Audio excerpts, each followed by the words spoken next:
இது ஃபர்ஸ்ட் மலேசியாவின் செய்திகள் உங்களுக்காக.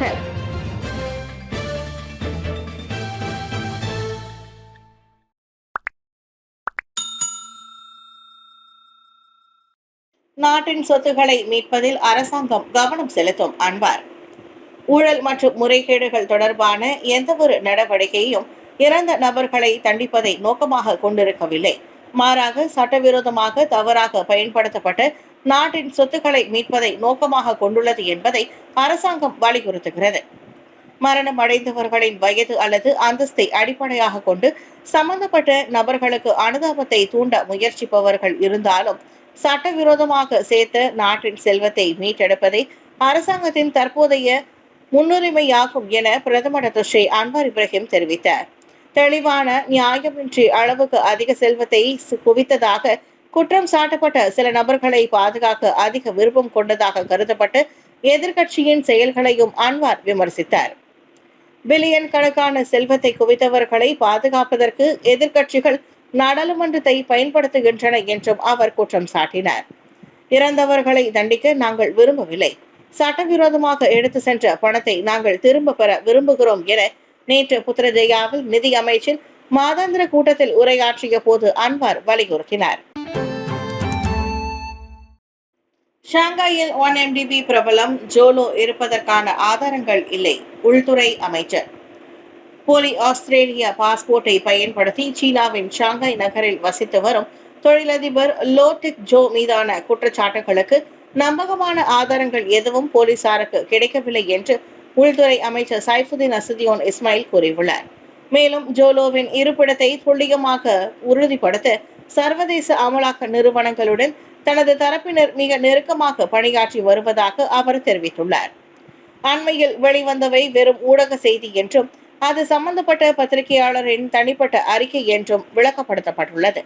1MDB ஊழலை முன்னர் அம்பலப்படுத்திய 2 பிரபல புலனாய்வு பத்திரிகையாளர்களான பிராட்லி ஹோப் மற்றும் டாம் ரைட் ஆகியோரால் இத்தகவல் வெளியிடப்பட்டது குறிப்பிடத்தக்கது. வாகனங்களை அகற்றும் செயல்முறையை விரைவுபடுத்த ஊராட்சி மன்றம் தீவிரமாக செயல்படுகின்றது. அதிகாரப்பூர்வ அரசு செயல்முறையின்படி உரிமை கோரப்படாத மற்றும் கைவிடப்பட்ட வாகனங்களை அகற்றும் நடவடிக்கைகளை விரைவுபடுத்த ஊராட்சி மன்றம் முறையான மேம்பாடுகளை செய்து வருகின்றது.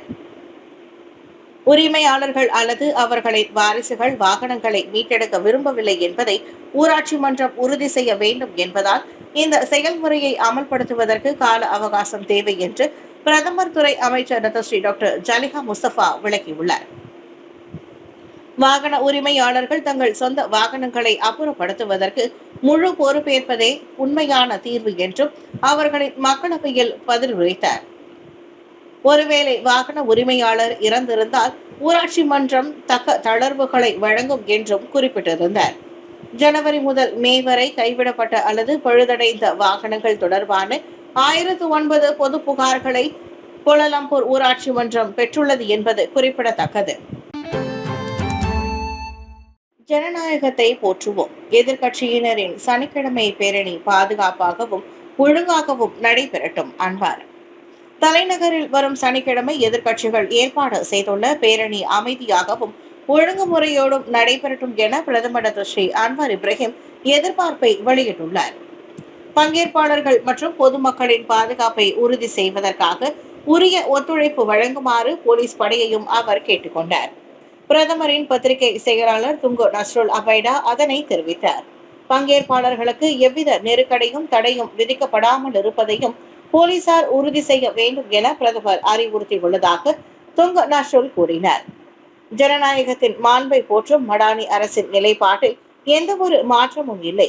சுதந்திரத்தையும் நீதியையும் நிலைநாட்டும் நாட்டில் அரசாங்க எதிர்பார்ப்பாளர்களின் பேச்சுரிமையும் மதிக்கப்படும். பிரதமர் அன்வாரின் தலைமைத்துவத்தில் அதற்கான வாய்ப்புகள் விசாலமாக வழங்கப்படுவதோடு மதிக்கவும் படுவதாக துங்கு நஸ்ருல் சொன்னார். அன்வாரை பதவி விலக வலியுறுத்தி நடைபெற திட்டமிடப்பட்டுள்ள அந்த துருன் அன்வார் பேரணி தொடர்பில் இதுவரை 60 புகார்கள் பெறப்பட்டுள்ளதாக கோலாலம்பூர் போலீஸ் முன்னதாக கூறியிருந்தது. 5.1 மில்லியன் ரிங்கிட்டுக்கு அதிக மதிப்புள்ள கஞ்சா பூக்களுடன் 2 பேர் கைது. தென் மாநிலங்களுக்கு கஞ்சா பூக்களை கடத்தும் 2 ஆடவர்களின் முயற்சியை கெடா சுங்கை பட்டாணி டோல் சாவடியில் சுங்கத்துறை முறியடித்துள்ளது. உளவு தகவல்களின் அடிப்படையில் பினாங்கு சுங்கத்துறையின் போதைப்பொருள் பிரிவு மேற்கொண்ட சோதனையில் 5.1 மில்லியன் ரிங்கிட்டுக்கும் கூடுதலான மதிப்பை கொண்ட அந்த கஞ்சா பூக்கள் பறிமுதல் செய்யப்பட்டன. அண்டை மாநிலங்களில் இருந்து கடத்தி வந்த கஞ்சாவை ஏற்றிக்கொண்டு கார் ஒன்று தென் மாநிலம் நோக்கி போய்க் கொண்டிருப்பதாக தகவல் கிடைத்ததை அடுத்து சுங்கத்துறை அச்சோதனையில் இறங்கியது. முதலில் சித்ராவில் காணப்பட்ட அக்காரை சுங்கை பட்டாணி டோல் சாவடி வரை சுங்கத்துறை துரத்தி சென்றது. அங்கு தயாராக இருந்த மற்ற அதிகாரிகள் அக்காரை மடக்கி பிடித்தனர். அதிகாரிகளை ஏமாற்றுவதற்காக வாடகைக்கு எடுக்கப்பட்ட காரில் 30 வயதிலான அவ்விரு ஆடவர்களும் அந்த போதைப் பொருட்களை கடத்தி வந்துள்ளனர். தீயணைப்புக்கான தண்ணீர் குழாய்களை கூட விட்டு வைக்க மாட்டார்களா? வைரல் வீடியோ குறித்து ஜேவிபிஎம் ஏமாற்றம். குடியிருப்பொன்றில் பொருத்தப்பட்டிருந்த தீயணைப்புக்கான தண்ணீர் குழாயை சேதப்படுத்தி அதன் தலைப்பகுதியை எடுத்து சென்ற பெண்ணின் வீடியோ ஒன்று வைரலாகி உள்ளது. அது தங்கள் கவனத்திற்கு வந்திருப்பதை உறுதிப்படுத்திய மலேசிய தீயணைப்பு மற்றும் மீட்பு குழு அப்பெண்ணின் செயல் குறித்து வருத்தமும் ஏமாற்றமும் தெரிவித்தது. தீயணைப்பு போன்ற ஆபத்து அவசர நேர பயன்பாட்டுக்காக அந்த தண்ணீர் குழாய்கள் பொருத்தப்பட்டுள்ளன. அதை கூட விட்டு வைக்காமல் இப்படி எடுத்து செல்வது கொஞ்சமும் பொறுப்பற்ற செயலாகும். கட்டட உரிமையாளர்களின் அனுமதியின்றி இதுபோன்ற செயல்களில் ஈடுபடக்கூடாது என அத்துறையின் தலைமை இயக்குநர் டாக்டர் நூர் ஹிஷாம் முகமது கூறினார். அவசர பயன்பாட்டுக்காக உபகரணங்களை உரிய நோக்கமின்றி தவறாக பயன்படுத்த வேண்டாம் என அவர் பொதுமக்களை அறிவுறுத்தினார். குடியிருப்பொன்றின் தீயணைப்புக்கான தண்ணீர் குழாயை பெண்ணொருவர் திறந்து அதன் தலைப்பகுதியை எடுத்து செல்லும் வீடியோ முன்னதாக வைரலாகி வலைதளவாசிகளின் கவனத்தை பெற்றது. 49 பேருடன் சென்ற ரஷ்யா விமானம் விபத்துக்குள்ளானது. பயணிகள் மற்றும் 6 ஊழியர்களுடன் பயணம் செய்த அங்காரா ஏர்லைன்ஸ் நிறுவனத்தின் விமானம் ரஷ்யாவின் கிழக்கு பகுதியில் சீன எல்லைக்கு அருகே விபத்துக்குள்ளானது.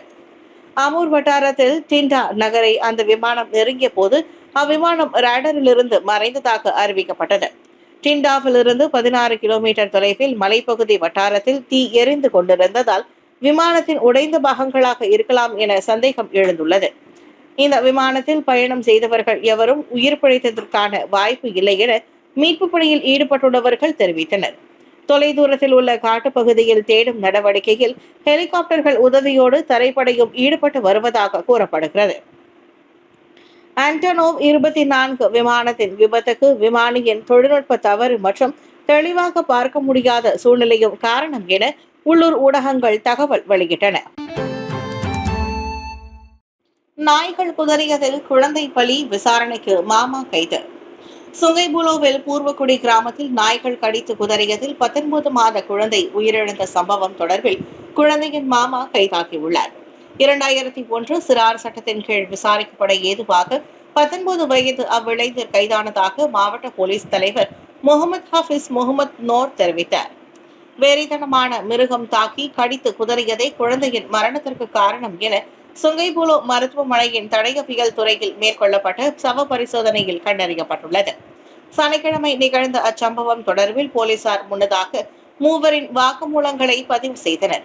குழந்தையை பார்த்து கொள்ள சொல்லி அந்த மாமாவின் பாதுகாப்பில் விட்டுவிட்டு பெற்றோர் வேலைக்கு சென்ற போது அத்துயரம் நிகழ்ந்தது. வரவேற்பறையில் மாமா தூங்கிக் கொண்டிருக்க வீட்டிலிருந்து 20 மீட்டர் தொலைவில் இரத்த வெள்ளத்தில் அக்குழந்தை இறந்து கிடந்தது. வேலை முடிந்து திரும்பிய பெற்றோர் குழந்தையை மீட்டு மருத்துவமனையில் சேர்த்தனர். எனினும் அது ஏற்கனவே உயிரிழந்து விட்டது உறுதிப்படுத்தப்பட்டது.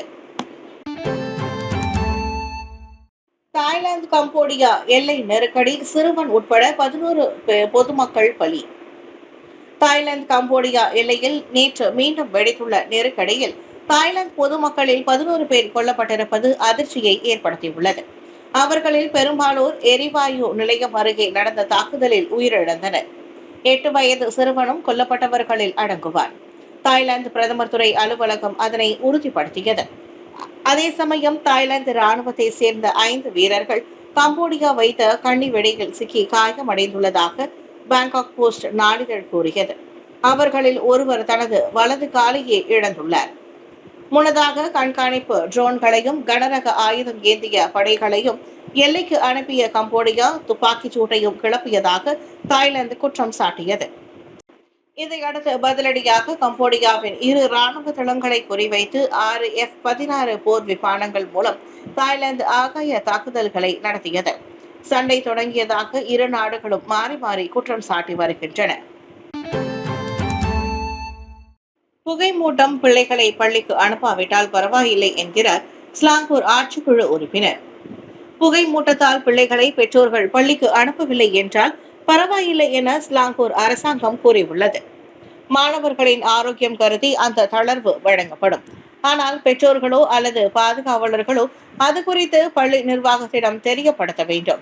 பொது சுகாதாரம் மற்றும் சுற்றுச்சூழல் துறைகளுக்கான மாநில ஆட்சிக்குழு உறுப்பினர் ஜமாலுடன் ஜமாலியா அதனை தெரிவித்தார். தத்தம் பகுதிகளில் API எனப்படும் காற்று தூய்மை கேட்டு குறியீட்டை பள்ளி தலைமை ஆசிரியர்களும் முதல்வர்களும் அணுக்கமாக கண்காணித்து வர வேண்டும். வானிலை மற்றும் சுற்றுச்சூழ்நிலைக்கு தகுந்தபடி உரிய நடவடிக்கைகளை எடுக்க அதுவே அவசியம் என ஜமாலியா சொன்னார். API குறியீடு 200 அதாவது மிகவும் ஆரோக்கியமற்ற நிலையை தாண்டினால் PDPR எனும் வீட்டிலிருந்து கற்றல் கற்பித்தல் முறைக்கு பள்ளிகள் மாறலாம் என கல்வி அமைச்சு முன்னதாக கூறியிருந்தது. ஸ்லாங்கூரில் முன்னதாக API குறியீடு 150 இருந்த Petaling Jaya, Banting, Klang, Johan Setia ஆகிய இடங்களில் தற்போது அக்குறியீடு 100க்கும் கீழ் பதிவாகியுள்ளது.